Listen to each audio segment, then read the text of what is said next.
باب نبوت بند ہو گیا ہے، پس خدا بر ما شریعت ختم کر، بر رسول ما رسالت ختم کر۔ ما کان محمد ابا احد من رجالکم ولکن رسول اللہ وخاتم النبیین، واضح غیر مبہم اور حتمی اعلان۔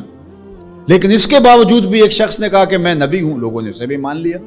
نبی کا آنا ممکن نہیں ہے، لیکن پھر بھی اگر کسی نے ادعا کیا تو لوگوں نے اس کو تسلیم کر لیا۔ اور ولی کا آنا تو ممکن ہے، تو اب کوئی شخص ادعائے ولایت کرتا ہے تو اس کو اگر لوگ مان لیں تو اس پر کیا تعجب ہے؟ تو یہ بات طے شدہ ہے کہ جس چیز کی ڈیمانڈ ہوتی ہے مارکیٹ میں 2 نمبر اسی کا آتا ہے۔ تو اولیاء اللہ یہ اللہ نے عزت کے نشان بنائے ہیں، تو اس لیے بہت سارے لوگ جھوٹے مدعی ہوں گے کہ ہم ولی ہیں۔ ولی کی جو حقیقی علامتیں ہیں وہ تقوی ہے، ایمان کی وہ اعلیٰ ترین منزل ہے جو اس کو نصیب ہوتی ہے، جو باقی لوگوں کا وہ مقسوم نہیں ہے۔ تو اب یہ تو منزل حاصل نہیں ہو پائے گی ان کو۔ اب ولی کی ایک ظاہری علامت جو بادی النظر میں ہے وہ کرامت ہے۔ اب کرامت کا ظہور بھی 2 نمبر لوگوں سے نہیں ہو سکتا، لیکن کوئی جھوٹی بات منسوب تو کر سکتے ہیں اپنے ساتھ، یا کوئی مکر، کوئی فن اس کو کرامت تو قرار دے سکتے ہیں دجل، فریب اور دھوکے کے ذریعے سے، اور ایسا ہوتا ہے۔ تو اگر 2 نمبر اولیاء پائے جائیں اور ہم پہچان بھی جائیں یہ 2 نمبر ہیں، یا کسی کی جھوٹی کرامت کو سنیں، تو اس کا یہ مطلب ہوگا کہ ہم اولیاء کا انکار کر دیں۔ جھوٹے مدعیان نبوت کو ہم پائیں، ان کا انکار کریں، تو کیا اس کا یہ مطلب ہوگا کہ 1 لاکھ کئی ہزار نبیوں کا بھی انکار کر دیں؟ کوئی جھوٹا مدعی نبوت جھوٹے معجزات پھیلا دے اپنے، ان جھوٹے معجزات کا ہم انکار کریں، تو کیا اس بہانے ہم سچے نبیوں کے معجزات کا بھی انکار کر دیں؟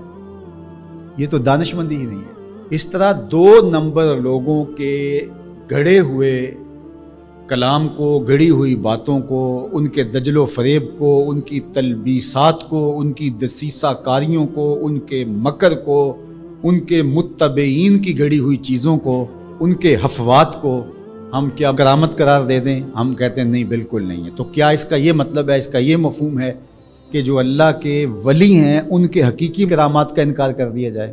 جب علم سطحی ہوگا تو ایسا ہوگا۔ 2 نمبر لوگوں کی حفوات کو آپ ضرور اس کی تردید کریں۔ بزرگوں کی کتابوں کے اندر بعد میں آنے والوں نے کچھ چیزیں مندرج کر دیں۔ جب اللہ کے رسول سے لوگوں نے حدیثیں منسوب کر دیں تو کسی بزرگ کے ساتھ کرامت کیوں نہیں منسوب کی جائے گی؟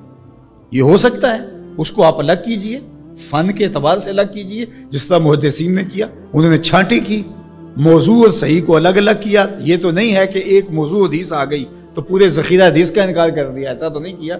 بہار کے راہ گلی میں راہ مسوز، اگر کمبل میں پسو پڑ جائیں تو کمبل جلانا چاہیے یا جھاڑ کے پسو نکالنے چاہیے؟ دانش مندی تو یہی ہے کہ اس کمبل سے پسوؤں کو نکال کر کے اس کمبل کو صاف کیا جائے، نہ یہ ہے کہ کمبل ہی جلا دیا جائے۔ لوگوں نے دین ہی جلا دیا۔ اور میں آپ کو ایک کہانی قرآن سے سناؤں۔ واقعہ اس طرح ہوا کہ حضرت سلیمان علیہ السلام کو آ کے ہدہد نے بتایا کہ ملک سبا میں ایک خاتون ہے جو لوگوں پر حکمرانی کر رہی ہے، اور اس کے پاس بہت بڑا تخت ہے۔ اس تخت کی چوڑائی اور لمبائی علماء تفسیر نے لکھا کہ 60 ہاتھ چوڑا تھا اور 80 ہاتھ لمبا تھا۔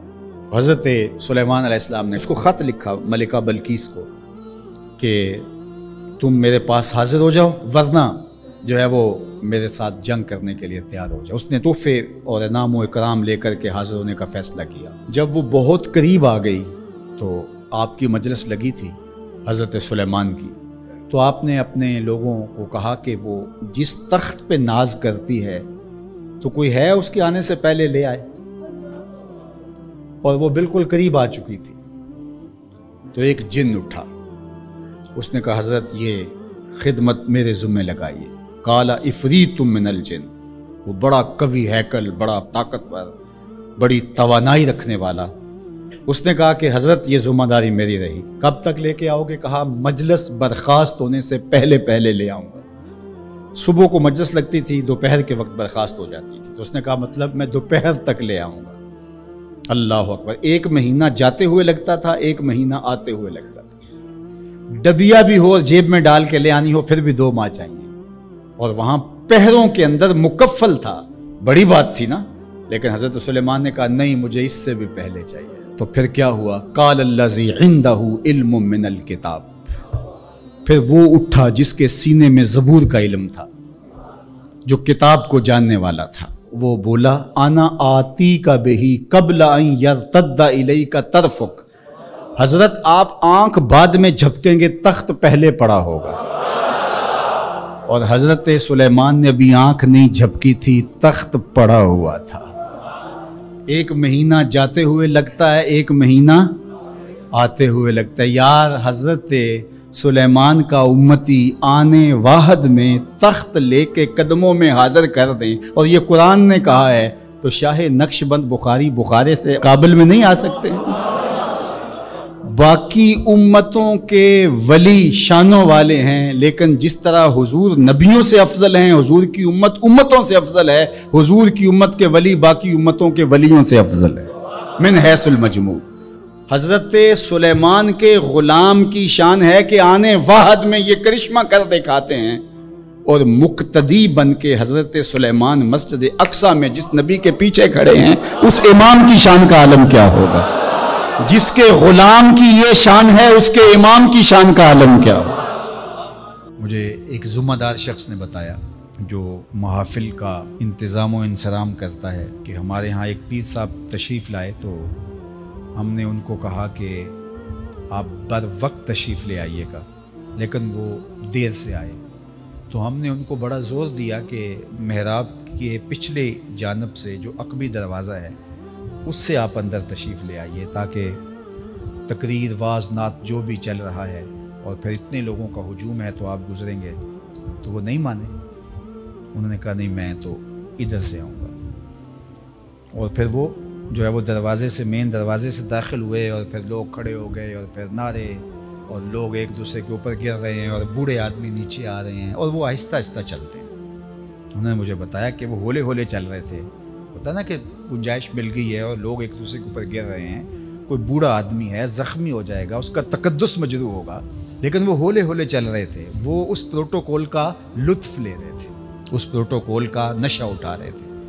मुझे बताओ, बूढ़ों के ऊपर लोग गिर रहे हैं और इस प्रोटोकॉल का भी जो लुत्फ़ उठा रहा है, फिर ऐसे पीर और ये वज़ीर मशीर और हुक्मरानों का क्या फ़र्क रहा? तो ये इन चीज़ों का बहुत ख्याल करना चाहिए। बुज़ुर्गों से मिलना, उलमा से मिलना, नात खानों से मिलना, कारियों से मिलना अच्छी बात है, लेकिन अगर आप किसी को धक्का दे के मिलते हैं, वो तो हजर अस्वद को चूमने से भी रोक दिया गया अगर किसी को धक्का देना पड़े। हजर अस्वद कौन है? यमीनुल्लाह, अल्लाह का दस्ते रास्त है, अल्लाह का दायां हाथ।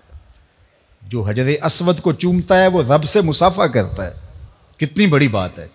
लेकिन कहा कि अगर रश है, किसी को धक्का देते हैं और किसी को तकलीफ पहुंचती है, तो आप दूर से ही उसकी तरफ इशारा करके जो है वो इस्तिलाम कर लें, आप रश में ना घुसे। तो जब हजर अस्वद जो यमीनुल्लाह है, हजर अस्वद को चूमना, रब से मुसाफा करना है, तो क्या हैसियत बचती है रज़ा साकिब मुस्तफ़ाई की? क्या हैसियत बनती है कारी की, नात खां की उसके मुकाबले में? क्या आप मस्जिद का तकद्दुस मजरू कर रहे हो और पामाल कर रहे हो, और बूढ़े बुजुर्ग रोंदे जा रहे हो, बच्चे रोंदे जा रहे हो, और आप आहिस्ता आहिस्ता चल रहे हो ताकि प्रोटोकॉल इंजॉय करें, ये लुत्फ़ लें, कशीद करें मज़ा। तो ये बहुत बुरी बात है। आप अच्छे मुसलमान के अच्छे इंसान भी नहीं हैं। आप तो अपने आप को शेखुल मशाइख कहलाते हैं ना, ज़ीनतुल कुर्रा हैं, आप तो तोतिए पाकिस्तान हैं, आप तो खतीबे उम्मते मुस्लिमा हैं, आप तो नाबगाए रोज़गार हैं, आप तो बहुत बड़े वली हैं, और आप पता नहीं क्या क्या हैं वो अलक़ाब जो आपके साथ लगते हैं। मैं कहता हूँ आप अच्छे इंसान भी नहीं हैं। आपको पता है कि इसकी वजह से बूढ़ा रोंदा जा सकता है, और आपकी आंखों के सामने रोंदा जा रहा है, और आपकी तबीयत घुटन में नहीं आती, आपके चेहरे पर परेशानी नहीं आती कि ये क्या हो रहा है। आप आहिस्ता आहिस्ता कदम रखते हैं, जिस तक कदम दुखते हैं, और ऐसे ऐसे चलते हैं ताकि उसका ज़्यादा से ज़्यादा लुत्फ़ कशीद कर सकें। तो साहिब, आपको गुमान है, आपके मुरीद कहते हैं कि आप शेखुल मशाइख हैं और गौसे असर हैं, ज़माने के मुक्तदा हैं, इस ज़माने के सबसे बड़े आप हैं, लेकिन ये आपके मुरीद कहते हैं, आप कहते हैं, लेकिन मैं कहता हूँ आप अच्छे इंसान भी नहीं हैं। تو اس لیے ان چیزوں کا بہت لحاظ رکھنا ہے. یہ ہمارے دین کی اقدار ہیں اور ان کو ہمیں سمجھنے کی کوشش کرنی ہوگی. جو ہماری محافل کا سٹائل بن گیا ہے اور جو صورتحال بن گئی ہے، یہ خانہ زاد چیزیں ہیں، شریعت ان کی اجازت نہیں دیتی.